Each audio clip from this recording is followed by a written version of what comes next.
இந்த மாதிரி சுவையான முள்ளங்கி சாம்பார் நீங்க வீட்லயே செய்யலாம்னு தெரிஞ்சுதா? ஒரு ஸ்மால் சீக்ரெட் டிப் இருந்தா போதும், சுவை நெக்ஸ்ட் லெவல் ஆகிடும். வணக்கம் நண்பர்களே, welcome back to Logan easy cooks channel. நமக்கு சோறு தான் உலகம், no matter where you are. இன்று நம்ம ஈஸியாகவும் சூப்பர் டேஸ்டியாகவும் இருக்கும் முள்ளங்கி சாம்பார் செய்வது எப்படி என்று பார்க்கலாம். அது மட்டும் இல்லை, வீடியோவை ஸ்கிப் பண்ணாமல் முழுசா பாருங்க. வீடியோ எண்டில் ஒரு கிச்சன் டிப் இருக்கு. இந்த மாதிரி பயனுள்ள தகவல்களோட இன்ஸ்டன்ட் குக்கிங் ரெசிபி தெரிஞ்சுக்க மறக்காம லோகன் ஈஸி குக்ஸ் சேனலை சப்ஸ்கிரைப் பண்ணிடுங்க. வாங்க இப்ப ரெசிபிக்குள்ள போகலாம். துவரம் பருப்பு 1 கப் எடுத்து கழுகி, எப்பயும் பருப்பு வேக வைக்கிறதுக்கு நமக்கு தண்ணியோட அளவு 1 கப்புக்கு 2 கப்பு இருந்தா போதும். அப்படி டவுட்டா இருக்கு அப்படின்னா இந்த மாதிரி கை வச்சு பாருங்க. பாத்தீங்கன்னா நமக்கு 1 இன்ச் அளவுக்கு தண்ணி இருந்தா போதும். பருப்பு தண்ணியும் வேகிறதுக்கு கரெக்டா இருக்கும். இந்த ஐடியா 2 to 2.5 இல்ல 3 லிட்டர் குக்கர்ல வேக வைக்கிறதுக்கு சரியா இருக்கும். இப்போ இதோட 1/2 டீஸ்பூன் சீரகம், ஒரு 1/4 டீஸ்பூனுக்கு மிளகு, கொஞ்சம் கருவேப்பிலை, 2 பச்சை மிளகாய், 1/4 ஸ்பூன் மஞ்சள் தூள், ஒரு 1/2 ஸ்பூன் வீட்டில் அரைச்ச குழம்பு மிளகாய் பொடி, 4-5 சின்ன வெங்காயம், 2 பல்லு பூண்டு, நல்லா பழுத்த ஒரு தக்காளி கட் பண்ணி போட்டுக்கலாம். இப்போ இது எல்லாத்தையும் குக்கர்ல 3 to 4 விசில் விட்டு எடுத்துக்கலாம். இப்போ இந்த குக்கர் விசில் வர்ற கேப்ல நம்ம காயை வேக வச்சிருவோம். நான் இந்த வீடியோவில் சின்ன முள்ளங்கி பிங்க் கலர் இருக்குதுல்ல, அது ஒரு 7-8 எடுத்திருக்கேன். நீங்கள் எந்த டைப்பு முள்ளங்கி வேணாலும் எடுத்துக்கலாம்.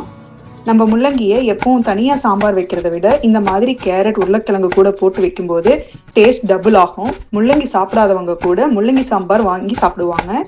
இப்போ இந்த காயெல்லாம் நறுக்கி வச்சுட்டு இது கூட தாளிக்கிறதுக்கு 7 to 8 சின்ன வெங்காயம் கட் பண்ணி வச்சுக்கலாம். உங்களுக்கு சின்ன வெங்காயம் ரொம்ப பிடிக்கும் அப்படின்னா இன்னும் கொஞ்சம் கூட சேர்த்துக்கலாம்.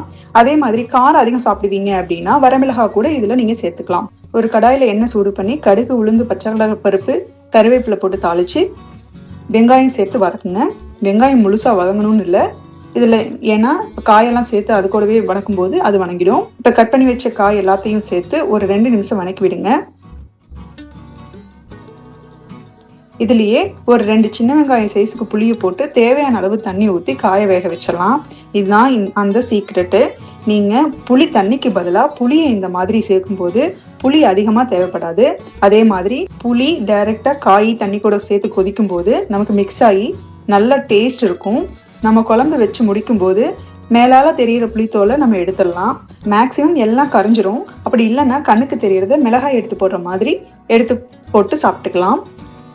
அதே மாதிரி நம்ம குழம்பு மிளகாய் பொடியையும் பருப்போடு சேர்த்து வேக வைக்கும் போது அந்த மிளகாய் பொடி வாசம் இருக்காது. இப்போ புளித்தண்ணி கூட சேர்த்து கொதிக்க விட்டோம் அப்படின்னா அதில் அந்த வாசம் இருக்கும், தெரிகிற மாதிரி இருக்கும் லைட்டாக. ஆனால் இந்த மாதிரி பருப்பு கூட சேர்த்து வேக வச்சு பாருங்கள், அந்த வாசம் இருக்காது. இதை மூடி போட்டு ஒரு 5 to 7 நிமிஷம் வேக வச்சிடலாம். இப்போ பருப்பு வெந்துருச்சு, பார்ப்போம். பாருங்கள், இப்போ பருப்புக்கும் தண்ணிக்கும் ரொம்ப கரெக்டாக இருக்குது. நீங்கள் மத்து வச்சு கடையணும்னு இல்லை, நார்மலாக நம்ம குழம்பு கரண்டிலேயே மிக்ஸ் பண்ணி விடலாம். காய் வெந்துருச்சான்னு நசுக்கி பார்த்துட்டு இதில் சேர்த்துருவோம் பருப்பை. இப்போ சாம்பார் ரொம்ப தண்ணியாக வேணும் அப்படின்னா கொஞ்சம் தண்ணி விட்டுக்கலாம், அப்படி இல்லைன்னா தேவைப்படாது. இப்போ தேவையான அளவு உப்பு சேர்த்து நல்லா கலக்கி ஒரு 2 to 3 நிமிஷம் கொதிக்க விடுங்க. கொத்தமல்லி தழை அதிகமாக பிடிக்கும் அப்படின்னா மேலால தூவி விட்டு கூட நீங்கள் இறக்கிடலாம். அவ்வளோதான், ரொம்ப சுவையான முள்ளங்கி சாம்பார் ரெடி. இது சாதம், இட்லி, தோசை எல்லாத்துக்கும் சூப்பராக செட் ஆகும். இன்னைக்கான கிச்சன் டிப், நம்ம நார்மலாக வாழைப்பழம் எப்படி ஃப்ரெஷ்ஷாக பழுக்க வைக்கிறது அப்படிங்கிறது தான். சாதாரணமாக அந்த தோல் மேலே பழுப்பு புள்ளி சின்ன சின்னதாக கருப்பாக இல்லைன்னா பழுப்பு கலரில் புள்ளி இருக்கும். அது நார்மல் தான். வாழைப்பழம் பழுக்கும் போது அதில் இருக்க ஸ்டார்ச் சர்க்கரையாக மாறுது.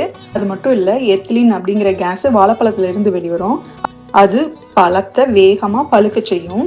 அதனால்தான் பச்சை, அப்புறம் மஞ்சள், அப்புறம் புள்ளிகளோட நமக்கு பழுத்ததாக மாறுது. இது கெடுதலெல்லாம் கிடையாது. ரொம்ப பழுத்தா தோல் மொத்தமாக ப்ரௌன் ஆகும், இல்லை ரொம்ப கலர் சேஞ்ச் ஆகிருக்கும். அப்போ தான் நமக்கு டேஸ்ட் இருக்காது, சாப்பிட முடியாது. இந்த புள்ளிகள் கம்ப்ளீட்டாக வராமல் தடுக்க முடியாது, ஆனால் கொஞ்சம் தாமதமாக்க முடியும். அதுக்கு நிறைய டிப்ஸ் இருக்குது. அதாவது குளிர்ச்சியான இடத்துல நம்ம ஸ்டோர் பண்ணி வைக்கலாம், ஆனால் நம்ம ஃப்ரிட்ஜ் யூஸ் பண்ண முடியாது. இல்லை பழங்களை பிரித்து வைக்கலாம், இல்லை நம்ம ஹேங்கரில் தூக்கி தொங்க விடலாம். நம்ம கிராமத்துல எல்லாம் இது மாதிரி தொங்க விட்டு பார்த்துருப்போம். எங்கள் வீட்டில் சின்ன வயசில் நான் பார்த்துருக்கேன். அப்படி பண்ணும்போது அழுத்தம் குறையும், காற்றோட்டம் நல்லா இருக்கும். அப்படி இல்லாமல் இந்த காம்பை மூடி வைக்கலாம். அந்த மெத்தடை தான் நான் இப்போ யூஸ் பண்ணியிருக்கேன்.